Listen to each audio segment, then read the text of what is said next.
bukan. Tadi Atar udah. Atar. Saya Rata Putri dari kelas 6A dari Perpustakaan semester 6. Sebelumnya terima kasih sudah memberikan saya kesempatan untuk bertanya. Saya ingin bertanya mengenai tata cara atau proses evaluasi di diskusi ini mengenai arsipnya. Mungkin bisa dari proses pengelolaan arsipnya atau mungkin bisa dari aktivitasnya di diskusi ini. Tata cara evaluasinya seperti apa? Terima kasih.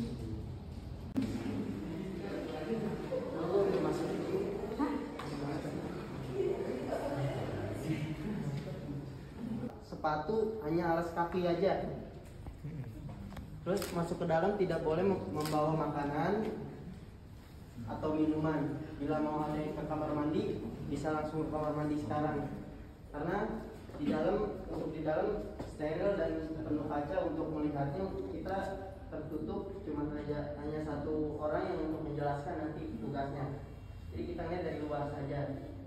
Kita juga punya pintu emergensi ya, Mas, ya, di sebelah kiri ujung sini. Kalau ada keadaan darurat atau apapun, kita bisa lewat sana. Ya. Tapi untuk saat ini kita ditutup. Sebelum masuk kita pakai masker dulu ya.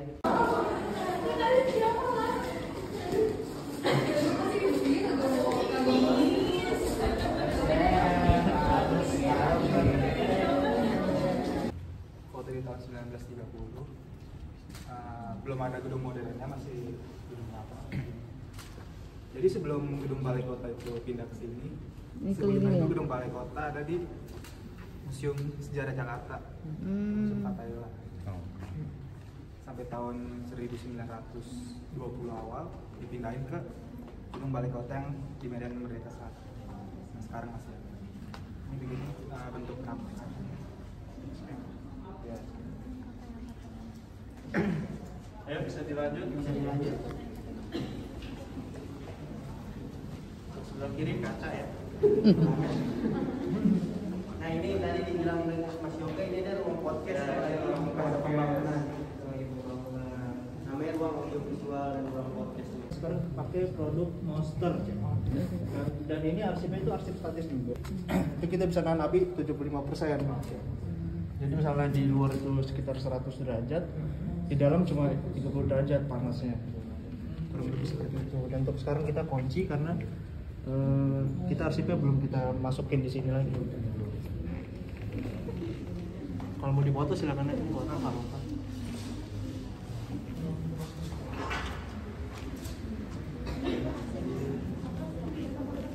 Ini kalau ini apa Pak? Untuk ini kita videotron. Di sini kita biasanya nampilin statistik kerja kita. Jadi statistik kerja arsip statis, dinamis semua ditampilin di sini. Apalagi pembangunan. Ini hanya orang tertentu aja yang bisa masuk ke dalam. Jadi isinya arsip titipan dari dinas lain. Itu kita taruhnya di sini. Udah ya, baik kita masuk.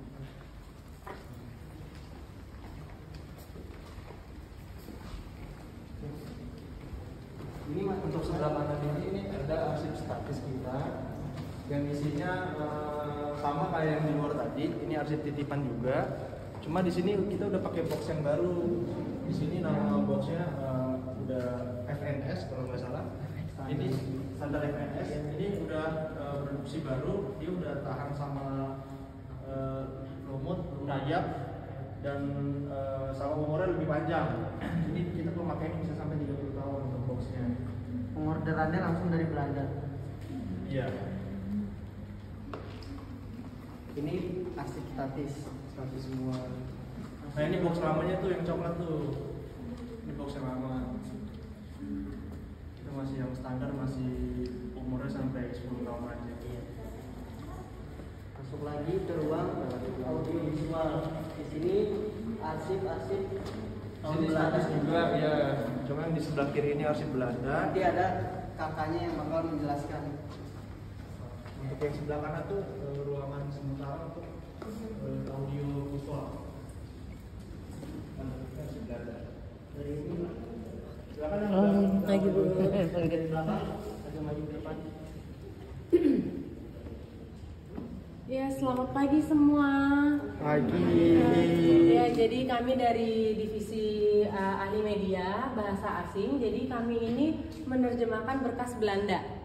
Nggak cuma berkas kertas aja, tapi kita juga menerjemahkan buku, kita juga menerjemahkan peta-peta. Di sini kita nggak cuma menerjemahkan, kita membuat data arsip juga.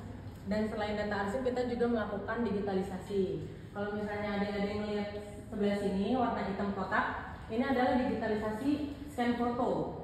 Jadi difoto dari atas, bukan ditelan. Karena kalau ditelan, berkas kita tahunnya 1900 dan bahkan ada yang 1800-an.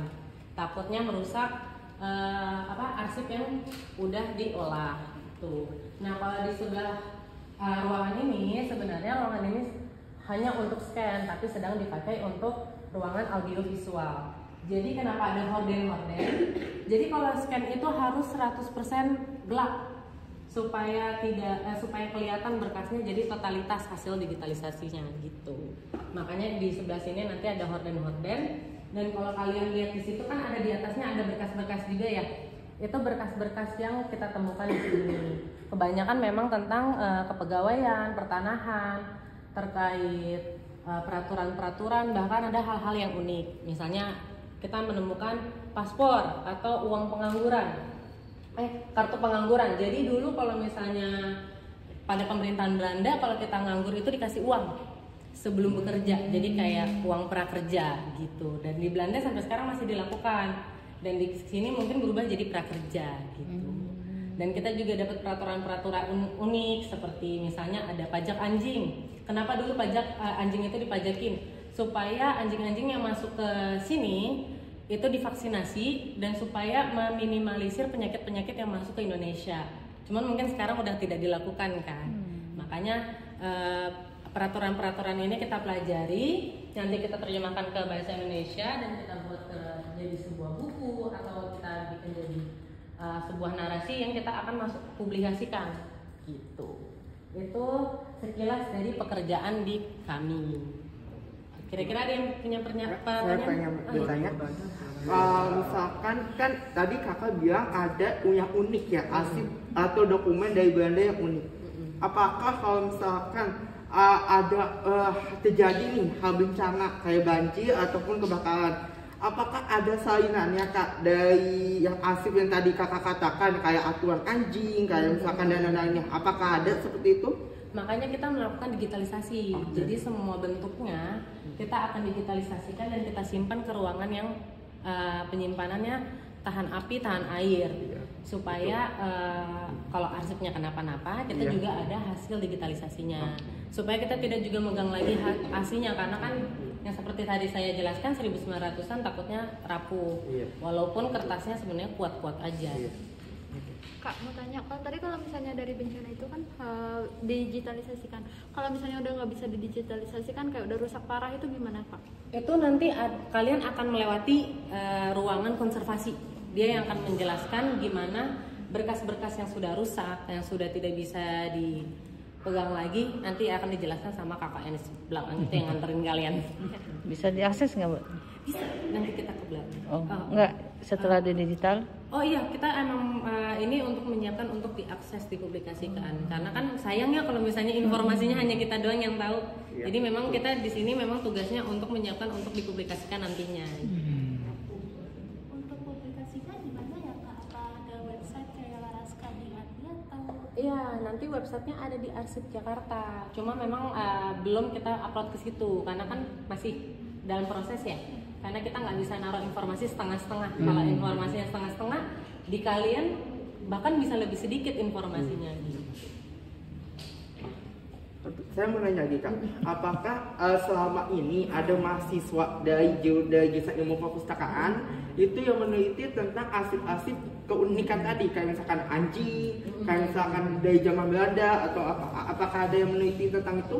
Waktu itu sempat ada yang magang ke sini, membantu saya untuk digitalisasi, tapi untuk tidak dibaca, karena kan bahasanya bahasa Belanda ya, bahasanya kurang dimengerti. Cuman yang magang ke perpustakaan kadang memang suka dibantu, jadi rolling, nanti dibantu di sini, ada nanti di data arsip atau nanti di mana. Ini ada yang mau ditanyakan lagi? ada nggak sih standar khusus penggunaan alat yang digunakan? Harus berapa gitu? Sebenarnya yang penting penggunaannya, kita selalu menggunakan masker atau sarung tangan. Sebenarnya sarung tangan ini supaya buat kalian yang kulitnya sensitif tidak gatal. Tapi kalau misalnya nggak pakai sarung tangan tidak apa-apa, cuman dianjurkan untuk memakai. Sama halnya dengan masker. Berkasnya tahun 1900, 1800 dan baunya asam. Itu nggak bagus buat paru-paru kalian. Jadi kalau misalnya saya buka ini nggak pakai masker, nanti saya batuk-batuk atau bahkan kalau kulit saya sensitif bisa jadi jerawatan banget. Paling standar prosedurnya lebih ke higienitas. Untuk penggunaan scan atau alat elektronik sebenarnya standar aja, kayak penggunaan scan biasa atau penggunaan komputer biasa. Ada. Selama kakak bekerja, apa aja sih tantangan kak? Apa baik dari bahan dokumennya atau arsipnya atau sarananya kak? Kalau dari kami ya sebenarnya lebih ke bahasa. Karena bahasa Belanda tahun sekarang sama yang kami pelajari di kampus, kebetulan kami memang dari sastra Belanda dan salah satu teman kami ada yang dari sejarah. Nah sebenarnya tantangannya lebih ke bahasanya, karena apa yang kita pelajari di kuliah bahasa modern, bukan bahasa tahun 1900 dan 1800. Bahasanya itu lebih ke rumpun Jermanik. Jadi kalau misalnya kita mau ke Google Translate itu belum tentu ada, kita harus ke kamus. Bahkan kadang di kamus aja nggak ada, jadi kita harus nyari website tertentu yang ada di website Belandanya langsung untuk tahu. Contohnya misalnya opium. Opium itu bahasa Belandanya pada tahun 1800 itu amfiun. Tapi kalau sekarang namanya amfibi artinya. Kan beda banget opium dengan amfibi. Nah itu mungkin pencariannya bisa semingguan lebih karena harus nyari. Karena kita kan nggak boleh ngasal ngasih informasi ya. Gitu. Paling tantangannya lebih ke situ. Iya, silakan.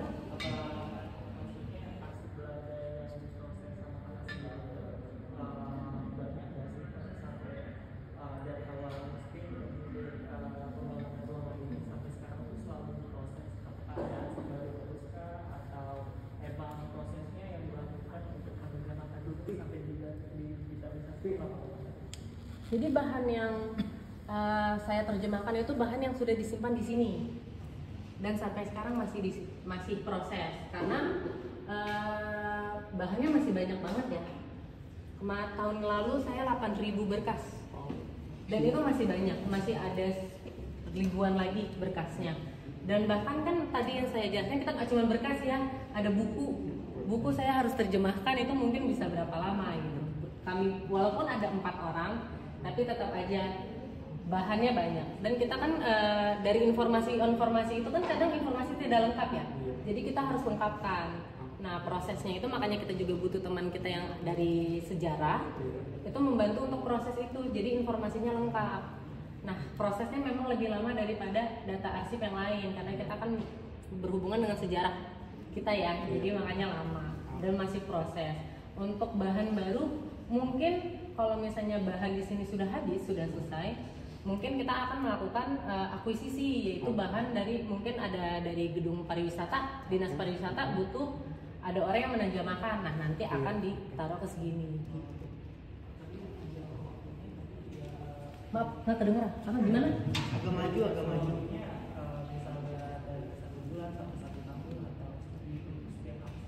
Iya. Kalau misalnya nih sehari ya, saya bisa menerjemahkan 50 berkas sampai 100 berkas. Nah, tinggal dikalikan aja. Tapi itu balik lagi karena kan kadang kita berkasnya kepegawaian, pertanahan. Itu beda lagi kesusahannya karena bahasanya beda lagi. Satu yang bahasanya tentang pekerjaan, satu tentang tanah, mesin, teknik. Nah, itu prosesnya beda lagi.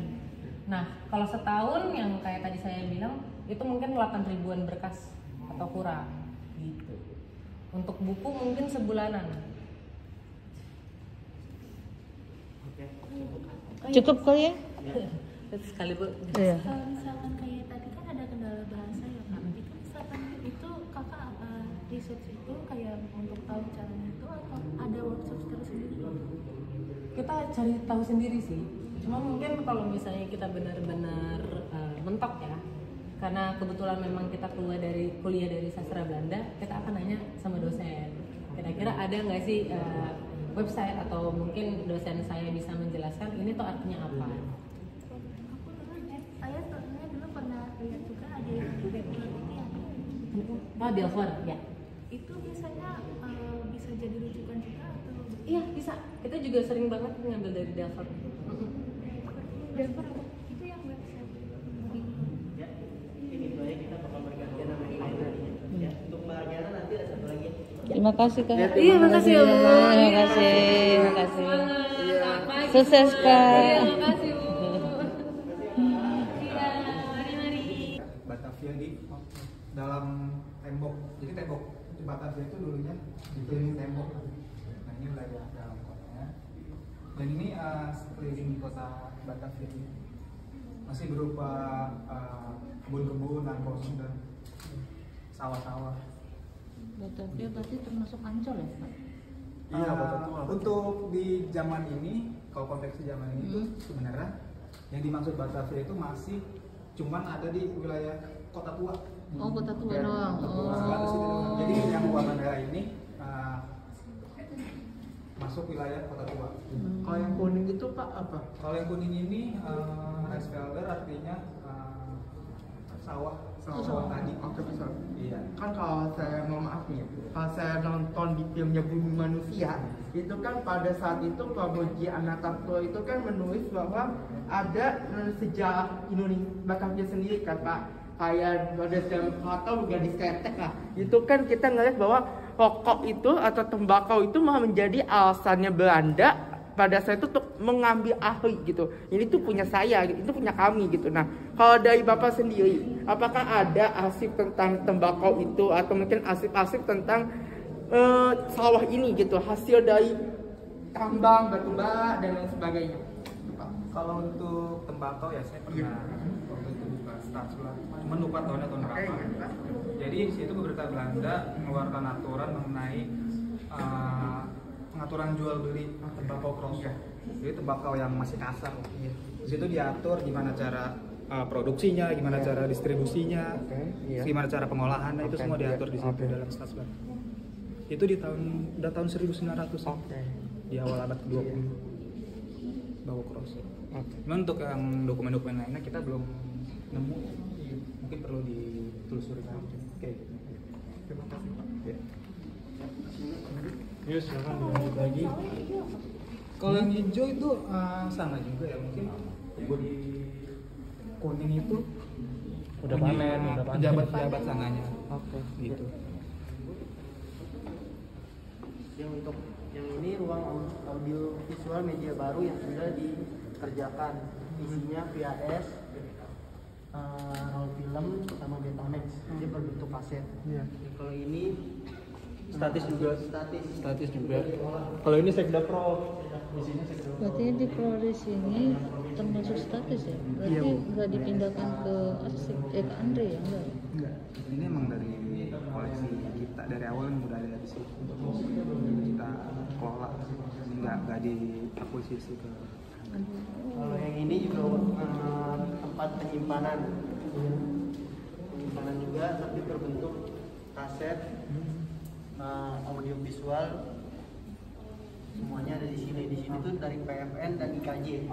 Tapi kalau misalkan maaf nih, kalau kan ini kaset ya, DVD, berarti apakah masih bisa diputar di laptop atau di komputer gitu untuk penelitian untuk mahasiswa? Kalau untuk di sini kita hanya menggunakan perawatan. Kalau untuk menyetelnya itu semua Hanya di waktu atas. karena ini di sini ini filmnya film unyil yang zaman dahulunya. Nah di sini sebelahnya kita kalau ini nanti dijelasin. Kita turun. Ini tadi bilang bagiannya presentasi, jadi mau perawatan arsip kertas. Di sini ada dua metode, yaitu laminasi dan enkapsulasi. Kalau enkapsulasi itu pengganti laminating. Nanti bisa dijelaskan. Nah, ini salah satu tugasnya dari ahli kimia. Nanti bisa ditanya dan bakal dijelaskan. Tadi ini yang saya jelaskan ini adalah enkapsulasi. Enkapsulasi ini adalah pengganti laminating. Kenapa saya bilang dianjurkan dari sini untuk mengganti enkapsulasi? Karena laminating bisa merusak arsip, merusak fisik tersebut. Karena kalau untuk enkapsulasi ini bisa dibuka untuk suatu-waktu keperluan, arsip tersebut bisa diperlukan kembali dan tidak merusak fisik tersebut. Nah, kalau ini laminasi arsip kertas kita menggunakan tisu Jepang. Jadi kalau ada arsip yang sudah robek atau sudah berlubang, kita tambal dengan menggunakan tisu Jepang. Nah, tisu Jepang sendiri ini bentukannya seperti ini. Kalau misalkan ada yang mau pegang silakan. Dia ini bentukannya tipis. Jadi kalau misalkan kita tambah ke arsip kertas ini, dia tidak akan menambah struktur ketebalan dari arsip itu sendiri. Dan juga setelah kita rekatkan, dia juga tidak akan terlalu terlihat penambalannya, kecuali kalau memang dia sudah bolong dan kita tidak ada sisaan arsipnya ya. Tapi kalau misalkan dia sobek atau dan kita perlu rekatkan kembali, kita masih bisa. Nah, kita rekatkan tisu Jepangnya ini sendiri dengan menggunakan hidroksipropil selulose dengan campuran alkohol. Jadi kita menggunakan alkohol, selain dia bisa lebih cepat kering, itu juga bisa cukup merekat ke arsipnya. Ini hasil yang sudah dilaminasi.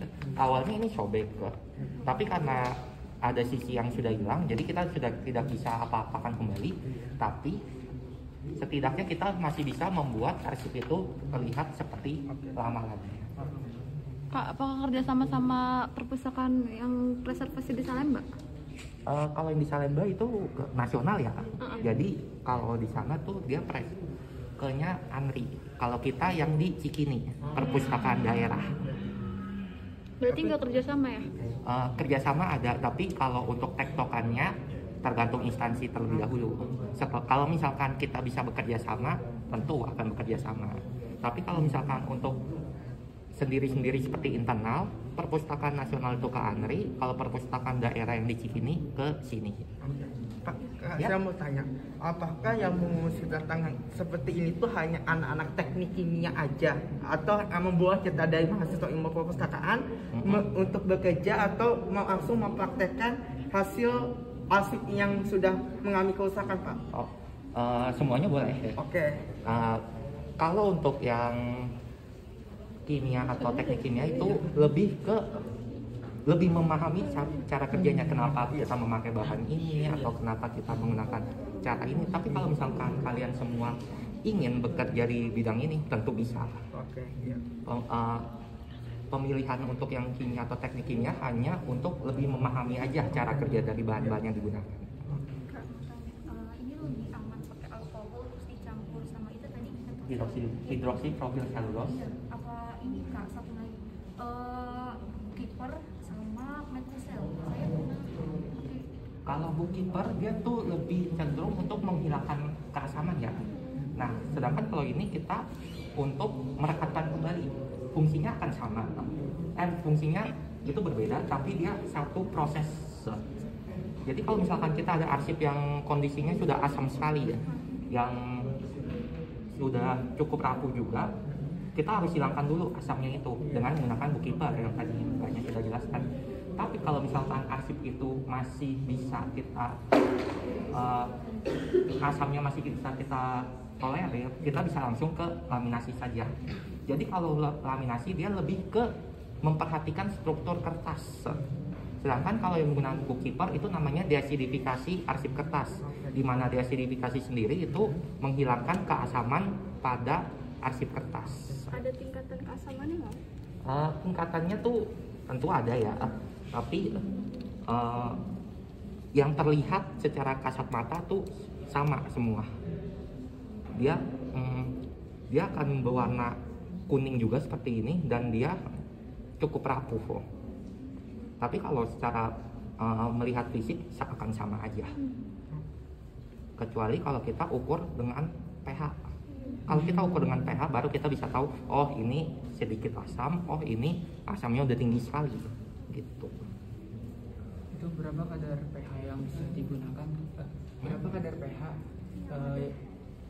Ketentuan kadar pH yang setelah ini bisa dilakukan laminasi gitu. Kalau laminasi tuh semuanya bisa ya. Kalau untuk yang deacidifikasi itu sebenarnya kita lebih ke preventif aja, karena kalau misalkan kertasnya semakin asam dia kan akan jadi mungkin mudah rapuh ya, dan harus penanganan penyimpanannya akan lebih strict lagi. Nah, kalau kapan digunakannya, pH netral kan ada di kisaran 7 ya. Jadi sebisa mungkin di bawah 7 kita sudah netralisir. Tapi kalau misalkan pH dia ternyata sudah sampai 5 atau 4, itu harus dilakukan. Kalau 6 masih di kisaran 6 atau 5, sekian itu masih nggak apa-apa, asalkan kita storage penyimpanannya kita perhatikan kembali.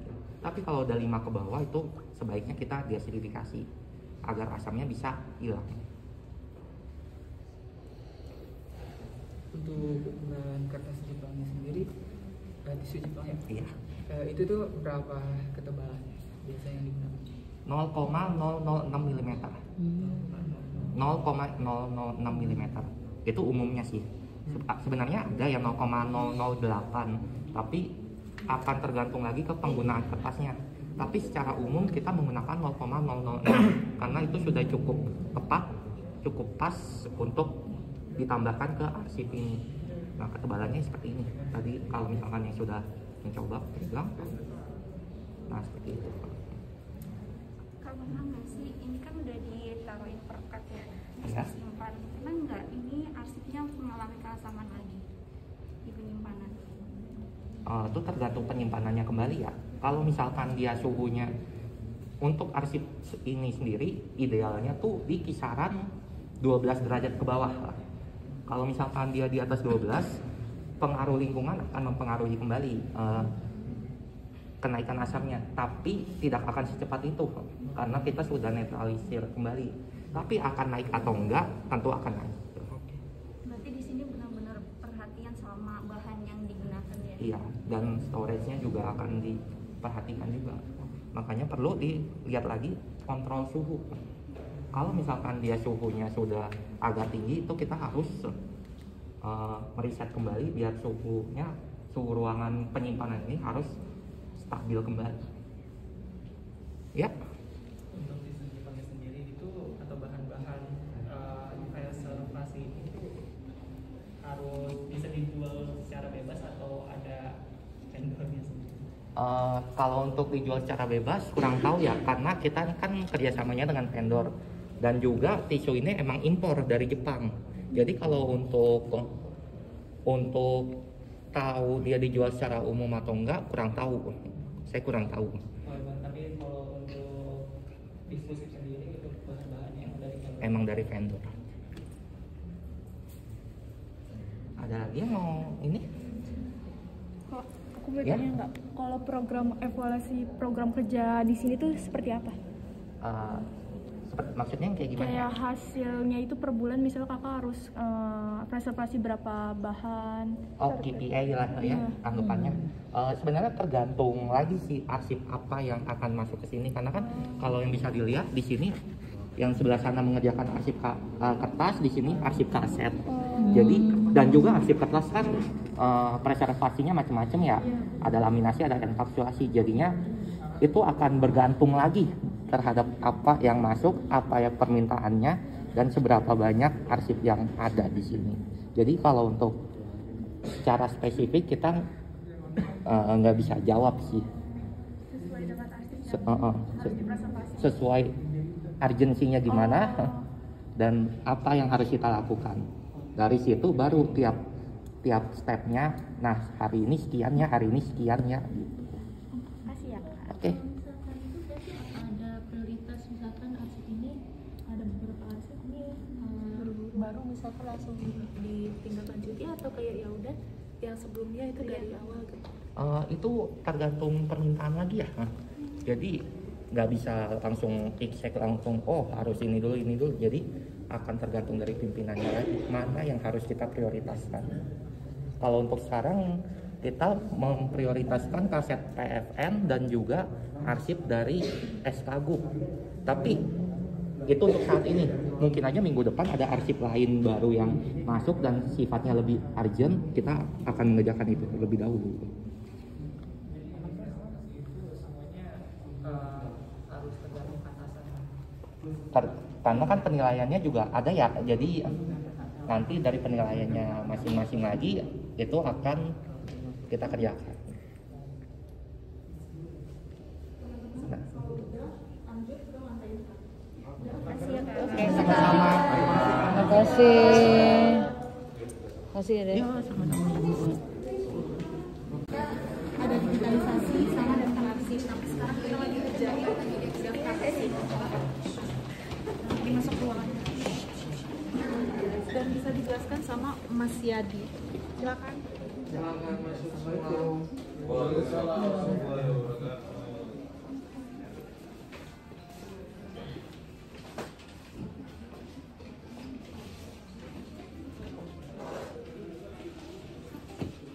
Teman-teman semua, ini ruangan digitalisasi arsip. Arsip-arsip yang kita olah itu arsip-arsip statis. Arsip statis itu arsip yang bernilai sejarah, seperti arsip surat gubernur, keputusan gubernur, instruksi gubernur, surat gubernur, ada keputusan sekda, surat sekda, ada peraturan daerah. Arsip-arsip yang kita olah dari tahun 48 sampai 2018. Kalau sekarang lagi masuk tahun 2006. Nah, ini alat scan yang kita pakai itu ada dua. Yang ini alat scan scissor, dia manual. Untuk tampilannya.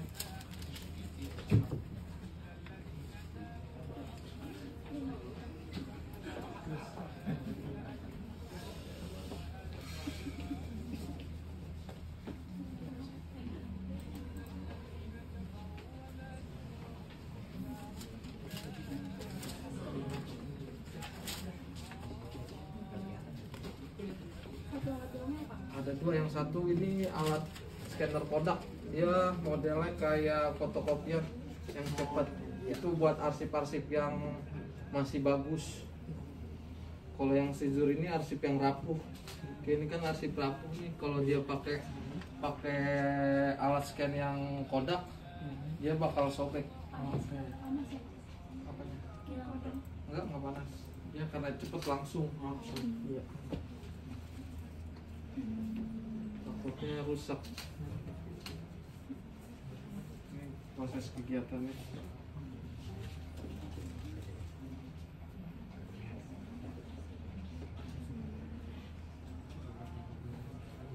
Saya mau nanya Pak, misalkan kan ini digitalisasinya, apakah masyarakat bisa mengaksesnya dengan cepat, dengan mudah Pak untuk saat ini? Untuk saat ini dia biasanya ada di pelayanan arsip di lantai 1. Kayak arsip apa aja yang pengen diminta, nanti bersurat. Nah, dari pelayanan itu baru ke kami di sini.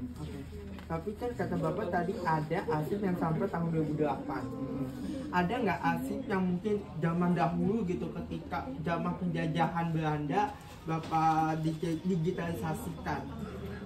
Ada, dia divisinya ada di lantai 1. Dia khusus arsip-arsip Belanda yang pengelolaannya sama kayak ini, dia pakai alat scannya juga sama. Kalau arsip Belanda dia kan agak rapuh juga dia. Jadi dia pakai alat yang ini, punya ruangan khusus di lantai 1 pengolahannya. Tapi kalau Bapak ada nggak sih arsip bekas, kayak kan ini katanya ini kan khusus untuk DKI Jakarta ya Pak. Ada nggak yang arsip-arsip bekasnya Pak SBY, Pak B.J. Habibie, yang bekas dulu mantan Presiden Republik Indonesia? Kalau arsip yang presiden itu dia penyimpannya di ANRI, Arsip Nasional. Kalau di sini wilayahnya masih daerah, dari Jakarta. Tapi ada gubernurnya nggak Pak? Gubernur DKI Jakarta? Ada dari gubernur pertama sampai yang terakhir Anies Baswedan. Iya, ada di sini. Kalau untuk Pak Anies sendiri Pak, apa arsip yang Pak Anies berikan kepada pihak disposisi? Biasanya kebijakan Pak Anies. Kayak keputusan gubernur Pak Anies, instruksinya, suratnya, dia penyimpanannya di sini. Tapi masih sampai tahun 2018. Untuk yang selanjutnya dia belum menyerahkan ke sini. Tapi kalau untuk yang sebelumnya Pak Anies itu Pak Ahok ya, besoknya itu ada nggak arsipnya? Ada semua open di sini semuanya. Kalau mungkin kalau mahasiswa atau masyarakat ingin melihat arsip-arsip seperti Pak Anies dari Pak Basuki dan lain sebagainya, itu bagaimana kita cara mengaksesnya? Karena arsip itu kan harus persetujuan dari Biro Hukum. Iya. Jadinya harus ke Biro Hukum, nanti persetujuan dari sana, nanti Biro Hukum rekomendasi ke sini baru bisa boleh lihat arsip-arsip apa aja yang berkaitan dengan gubernur. Kak, mau nanya, evaluasi dari program ini apa ya? Program ini sih sampai sekarang masih berjalan dengan baik ya. Belum untuk selanjutnya belum ada kebijakan lagi yang untuk lebih simpelnya gimana. Masih cara manual. Evaluasi sebelumnya kayak apa ya, Pak? Evaluasinya masih mungkin karena untuk mempercepat proses digital kita menambah SDM-nya lebih banyak lagi karena kan ini kan ringkih banget, nggak bisa cepet, jadi kita tambah orang-orangnya buat ngerjain arsip-arsip ini. Target pengerjaan dalam 1 bulan atau 1 tahun biasanya berapa? Target itu biasanya harian. Kalau kayak pembuatan daftar arsip itu sehari 250 berkas. Oke Pak, maaf. Untuk kan itu tadi Bapak bilang ada sehari itu bisa 250 berkas. Nah itu di akuisisinya itu seperti apa Pak? Arsip-arsipnya itu atau diklasifikasinya itu seperti apa? Kan jenisnya pasti beda-beda dong. Dalam satu berkas itu bagaimana Pak? Kayak satu berkas itu, iya. Nih, ini hitungannya satu berkas. Iya. Dia satu kesatuan nomor arsip, dia lampirannya ada banyak. Iya. Tapi hitungannya satu berkas. Oke. Kayak begitu. Karena kan di sini sebelum pengolahan itu ada namanya manuver. Manuver arsip itu kita pilah per tahun, setelah pilah per tahun per jenis, setelah per jenis kita pilah lagi per bulan per hari. Kak, mau tanya, ini arsip yang di sini udah dikelola? Kalau itu arsip yang baru di pembuatan daftar arsip, ya. Untuk proses digitalnya, arsip yang udah digital itu ada di lantai 1, ruang kaca. Pak mau nanya, ini kan kalau tadi pas digitalisasi itu kan mereka ruangannya tuh harus gelap ya, tapi ini nggak gelap, apakah ngaruh atau gimana pas proses scan-nya? Kalau yang di bawah yang gelap itu kan dia buat peta gambar agak besar, jadi harus tertutup gelap banget nih biar nggak pecah.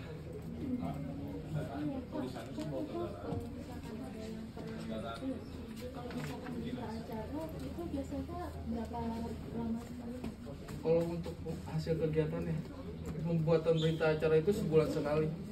Biasanya kami bikin berita acara, SKPD apa aja yang kita buat, terus berapa box, berapa berkas, berapa lembar.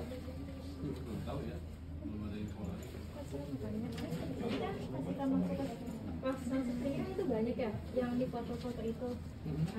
Berarti kan sepertinya tadi kan Bapak sebutin lebih arsip itu lebih ke arsip surat gubernur, instruksi gubernur gitu. Berarti ada gak sih Pak arsip lain kayak misalkan ini kan DKI Jakarta, misal kayak perkembangan transportasi atau peta-petanya. Dan itu kan tadi kalau saya lihat di sini kan scannernya kecil ya. Itu bagaimana tuh kalau yang menemukan yang arsipnya tuh berkasnya besar?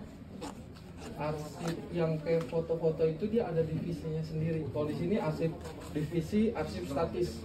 Dia yang mengelola surat gubernur, kayak surat-surat dari punya daerah. Kalau foto dari kegiatan transportasi ada semua di sini. Kalau yang buat yang agak besar dia ada alat scan-nya buat peta gambar. Agak besarnya. Iya. Ada alatnya.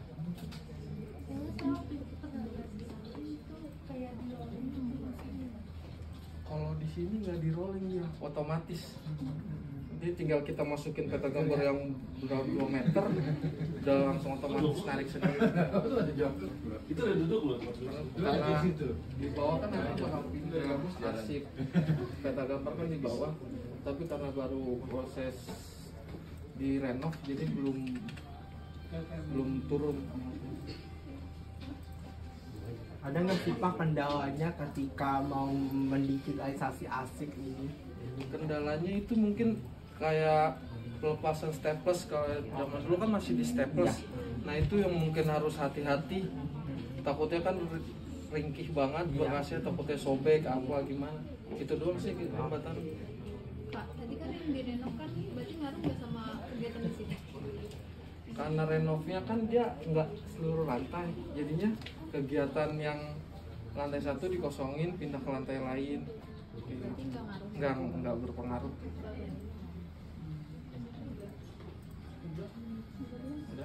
Udah ngeliat ruang simpan. Untuk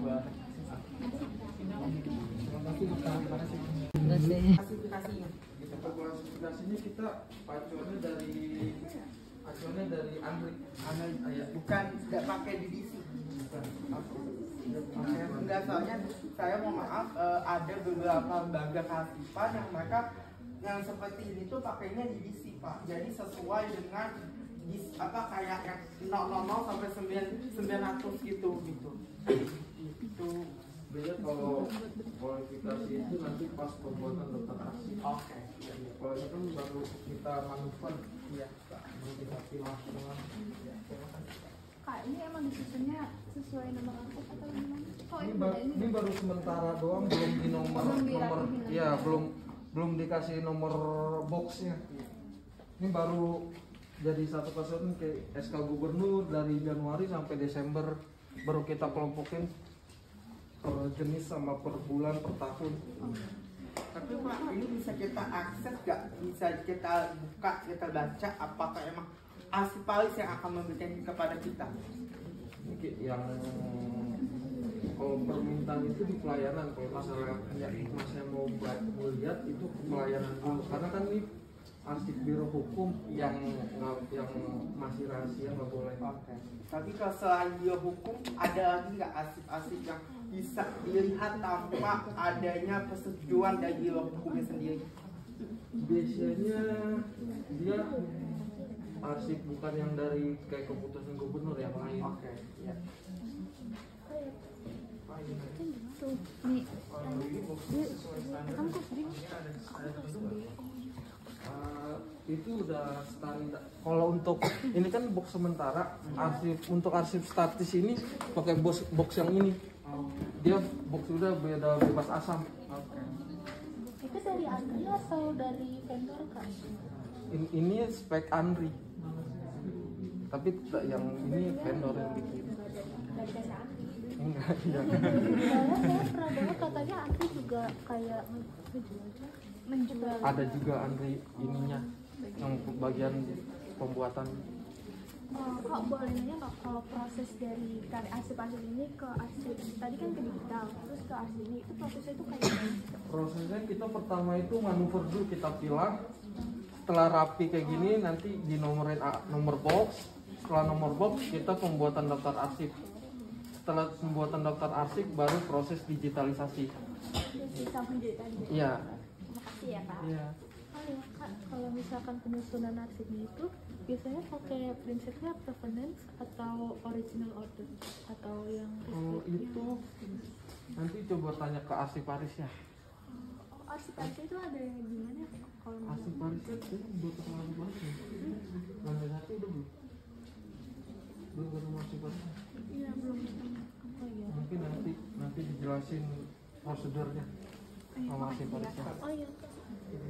Untuk ruangan ini apa cuma satu ruangan ini cuma tempat penyimpanan sementara atau kalau ini untuk sementara doang karena arsip statis setelah kita olah digital pindah ke lantai 1. Dulu penyimpanannya di sini sebelum, karena kan dari dinas-dinas lain banyak yang naruh di sini. Jadinya sebelum nggak langsung pindah ke lantai 1 diolah dulu baru pindah ke lantai 1. Ya. Kak, kalau dari diskusi ini membuat alat temu kembalinya itu kayak misalkan guide arsip, daftar arsip, inventaris arsip itu bagaimana ya Kak? Itu arsiparis yang buat kayak guide arsip, inventaris arsip itu arsiparis. Tapi untuk arsip statis atau Arsip statis. kalau misalkan sendiri Belum. Saya pengelola arsipnya. Masih harus dipantau terus sama arsiparis. Nggak bisa langsung sembarang. Jadi kayak pengelola arsip Paris, maksudnya pengelola arsip itu di bawah Arsiparis. Arsiparis cuman buat ngawasin, Iya. nggak turun langsung. Enggak. Oh, Kak, tadi lagi itu bagian apa yang Di mana? digitalisasi? Digitalisasi. Ini lantai 4 digitalisasi arsip.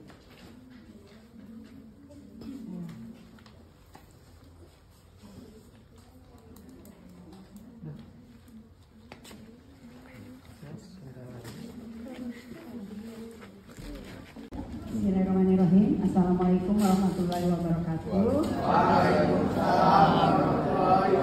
Terhormat Bapak Ibu dan adik-adik semua ya yang dari mungkin Sarif Hidayatullah. Selamat datang. Walaupun mungkin tadi udah muter-muter di depo kami ya. Bagaimana hasilnya? Saya pengen tahu aja depo kami bagus nggak? Bagus. Kalau di IG ya, biar rame ya. Dan kami juga ada IG-nya.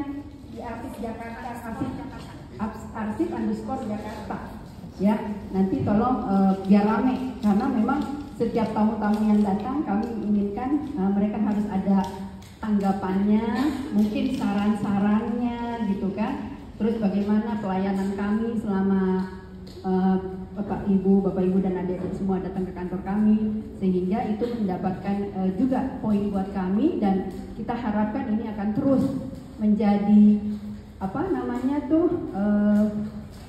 anak-anak muda sekarang jadi lebih mencintai arsip gitu Bu. Jadi memang arsip ini merupakan perjalanan sejarah ya, terutama di DKI Jakarta. Semua dinas-dinas termasuk BUMD-nya yang ada di Provinsi DKI Jakarta arsipnya harus tersimpan di sini. Karena dengan arsip kita mengetahui apa sih yang sudah dilakukan oleh DKI selama ini gitu kan.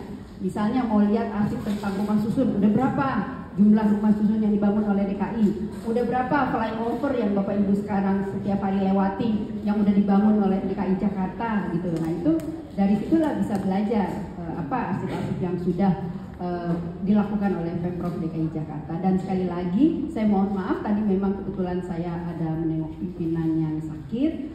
Nah sekarang akhirnya saya bisa ketemu Bapak Ibu semua dan mudah-mudahan nggak terputus sampai di sini. Mungkin adik-adik ada yang berminat jadi arsiparis, siapa tahu kan setelah melihat ini, wah ini enak juga nih jadi arsiparis di sini ngurusin arsip-arsip seprovinsi DKI Jakarta itu kan silakan aja karena memang dibutuhkan sekali arsiparis yang ada di DKI Jakarta karena arsiparis kita ini di provinsi DKI Jakarta sekitar 88. Sedangkan arsip yang sudah tercipta, yang tersimpan di depo itu sekitar 11.762. Dan itu akan nambah terus.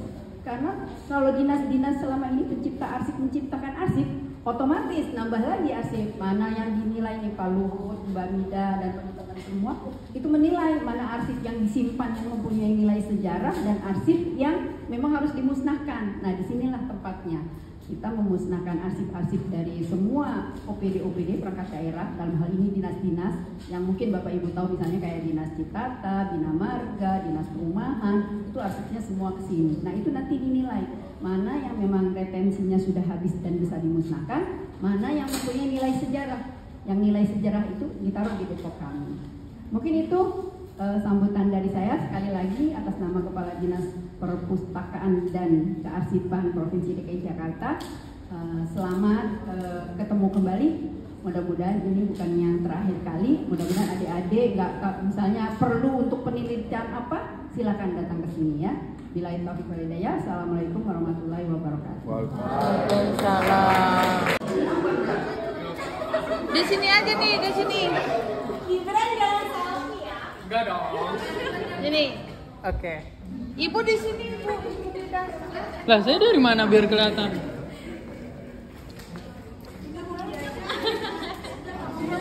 Apa sih, Pak? Nah, muka ibu nggak kelihatan. Oh, ibu di situ.